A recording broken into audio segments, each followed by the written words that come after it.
Yang terhormat Ibu dosen dan teman-teman yang saya banggakan, Assalamualaikum warahmatullahi wabarakatuh dan selamat pagi. Kami dari kelompok 2 yang beranggotakan saya, Siti Aisyah dan Saudari Wahyuni dan Saudari Agista Rian. Izinkan kami mempresentasikan hasil diskusi kami mengenai sistem teknik dokumentasi. Paparan ini akan kami bagi menjadi 3 bagian, di mana nantinya kami akan membahas mengenai diagram arus data terlebih dahulu, kemudian dilanjutkan mengenai flowchart atau bagian air, dan terakhir mengenai diagram proses bisnis. Baik, langsung saja kita bahas ke bagian yang pertama mengenai diagram arus data yang akan disampaikan oleh saya sendiri. Yang pertama itu diagram arus data. Diagram arus data atau DAD Data Flow Diagram, penjelasan grafis dari arus data dalam organisasi meliputi sumber, tujuan, data arus data, proses transformasi, dan penyimpanan data.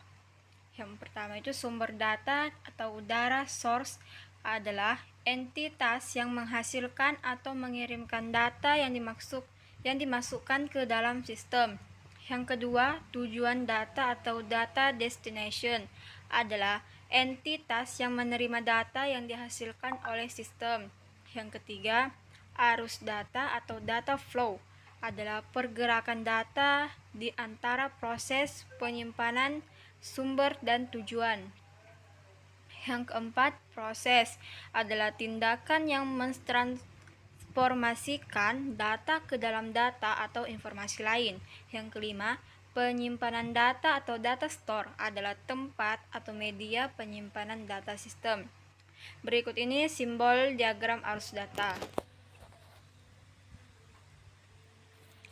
Nah, simbol yang seperti persegi ini yaitu sumber data, sumber dan tujuan data, yaitu orang dan organisasi yang mengirimkan data mengirim data dan menerima data dari sistem yang diwakili oleh kotak persegi.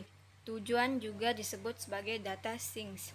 Yang berbentuk seperti tanda panah ini adalah arus data, yang dimana arus data ke dalam atau keluar proses disajikan oleh garis lengkung atau garis lurus dengan panah.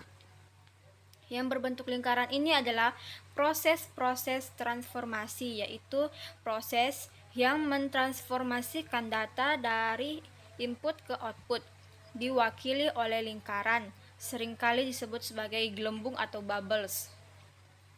Yang dua garis horizontal ini adalah penyimpanan data, yaitu penyimpanan data diwakili oleh dua garis horizontal. Yang berbentuk segitiga ini adalah pengendalian internal, yaitu pengendalian internal. Pengendalian internal diberi nomor dan dijelaskan dalam tabel pendamping. Penyimpanan data. Ini adalah diagram penyimpanan data atau simbolnya H.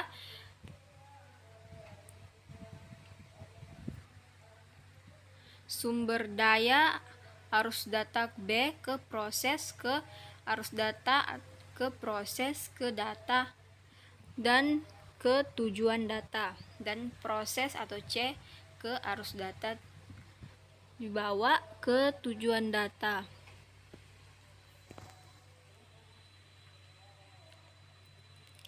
Ini piutang atau dengan simbol H.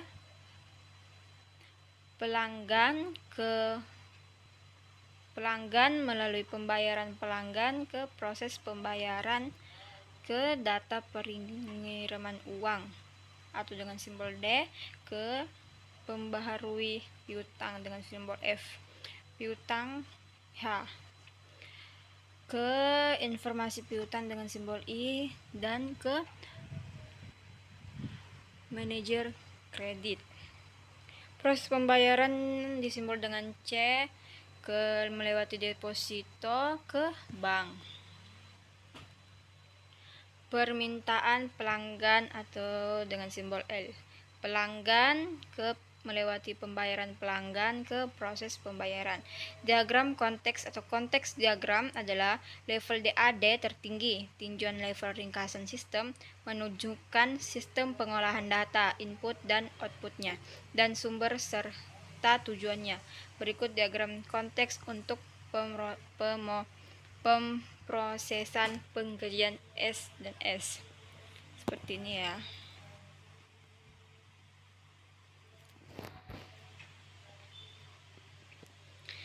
Berikut pembagian pembayaran dan penerimaan pelanggan. Dari pelanggan ke permintaan pelanggan, proses pelanggan ke pembayaran pelanggan ke proses pembayaran. Baik, saya Agis Aryani akan melanjutkan materi yang tadi. Diagram konteks. Level DAD tertinggi, tinjau level ringkasan sistem, menunjukkan sistem pengolahan data, input dan outputnya, dan sumber serta tujuannya. Berikut diagram konteks untuk pemrosesan pengkajian S dan S. Ini adalah gambarnya, bisa dilihat sendiri. Ada departemen, sumber daya manusia, ada badan pemerintahan, karyawan, bank, dan manajemen. Berikut 5 aktivitas pengolahan data sebagai berikut. Memperbarui file induk, karyawan atau pengkajian paragraf pertama, menangani kompensasi karyawan paragraf kedua, kelima, keenam, membuat laporan manajemen paragraf ketiga, membayar pajak paragraf keempat, memasukkan entry ke buku besar paragraf terakhir.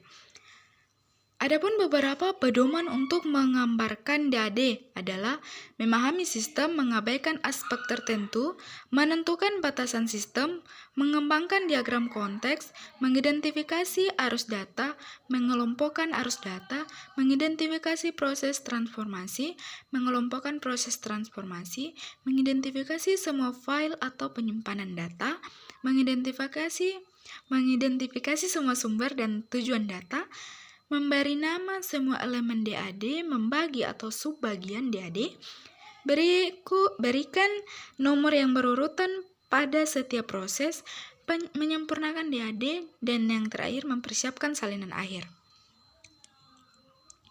Berikut contoh gambar DAD.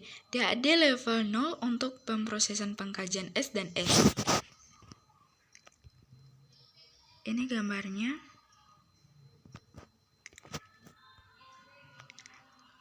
Dan DAD level 1 untuk proses 2,0 pada pemrosesan pengkajian S dan S. Yang ini gambarnya.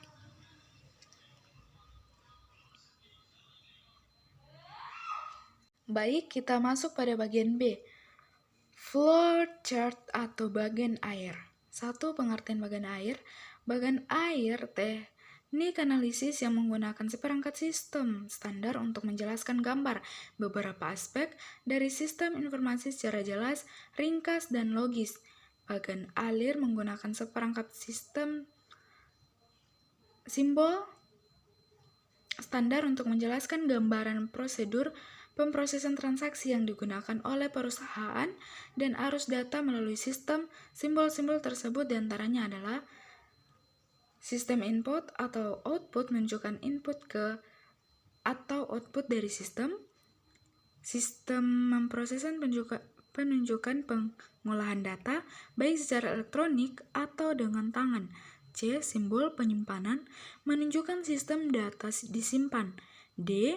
Yang terakhir, simbol arus dan lain-lain menunjukkan arus data, di mana bagan alir dimulai dan berakhir keputusan dibuat dan cara menambah catatan penjelasan untuk bagan alir. Simbol-simbol tersebut ditunjukkan dengan gambar berikut. Bisa dilihat sendiri.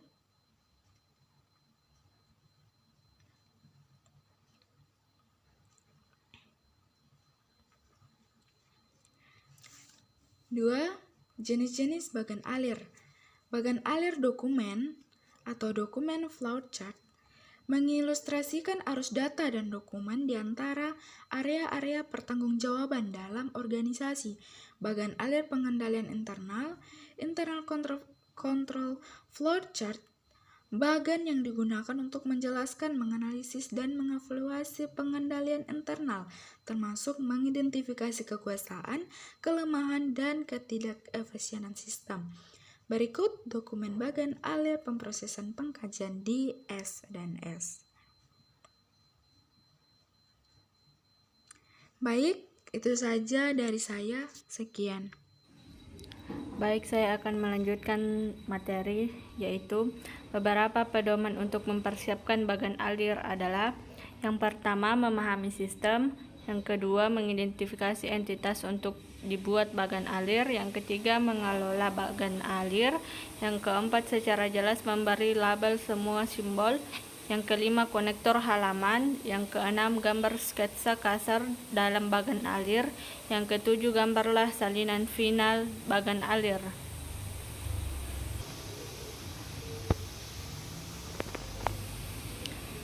Yang ketiga, bagan alir program. Bagan alir program atau program flowchart mengilustrasikan urutan operasi logis yang dilakukan oleh komputer dalam melakukan program. Berikut ini berhubungan antara bagan alir, sistem, dan program. Bisa dilihat pada gambar berikut. Yang pertama itu penyimpanan.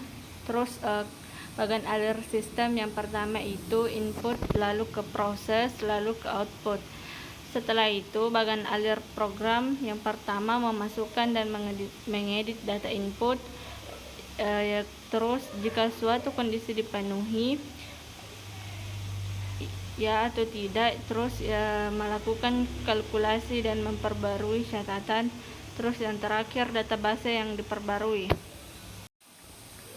Selanjutnya, diagram proses bisnis.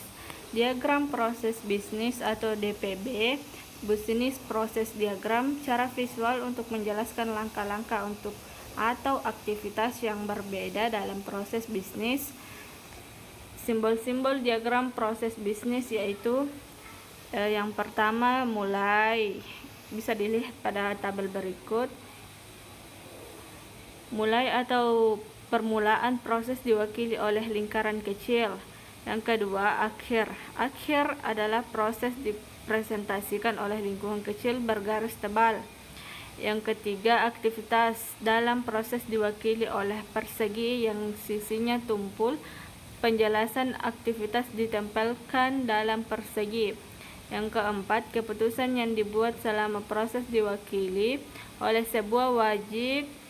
Penjelasan keputusan ditempatkan di dalam simbol. Yang kelima, arus data atau informasi yang ditunjukkan oleh panah. Yang terakhir, informasi yang membantu menjelaskan proses bisnis yang dimasukkan ke dalam DPB, dan jika dibutuhkan panah yang tebal digambar dari penjelasan simbol. Beberapa pedoman untuk mempersiapkan diagram proses bisnis. Yang pertama, mengidentifikasi dan memahami proses bisnis. Yang kedua, mengabaikan komponen-komponen tertentu. Yang ketiga, memutuskan beberapa mendetail yang dimasukkan. Yang keempat, mengelola bagan alir. Yang kelima, memasukkan setiap proses bisnis dalam diagram menggambarkan sketsa kasar DPB. Yang ketujuh, menggambarkan salinan final DPB. Selanjutnya, diagram proses bisnis pemrosesan pengajian. Bisa dilihat pada gambar berikut. Yang pertama itu karyawan baru, yang kedua sumber daya manusia, yang ketiga pengkajian, yang keempat utang, yang kelima susan, yang keenam Aston. Bisa dilihat aktivitas yang dilakukan di gambar berikut.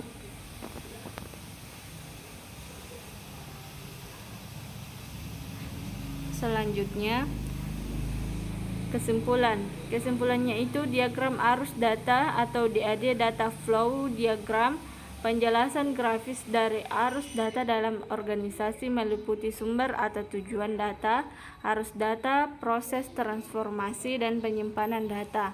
Diagram konteks untuk proses pengkajian. Berikut memperbarui file induk karyawan atau pengkajian, menangani kompensasi karyawan, membuat laporan manajemen, membayar pajak, memasukkan entry bagan alir flowchart, menggunakan seperangkat simbol standar untuk menjelaskan gambar beberapa aspek dari sistem informasi secara jelas, ringkas, dan logis. Simbol-simbol tersebut ditunjukkan dengan gambar input atau output, proses, penyimpanan, dan arus, dan lain-lain. Bagan alir dokumen atau dokumen flowchart mengilustrasikan arus data dan dokumen di antara area-area pertanggungjawaban dalam organisasi, dan berikut dokumen bagan alir pengendalian internal control flowchart untuk mengidentifikasi kekuatan, kelemahan, dan ketidakefisien sistem. Mungkin itu saja. Terima kasih.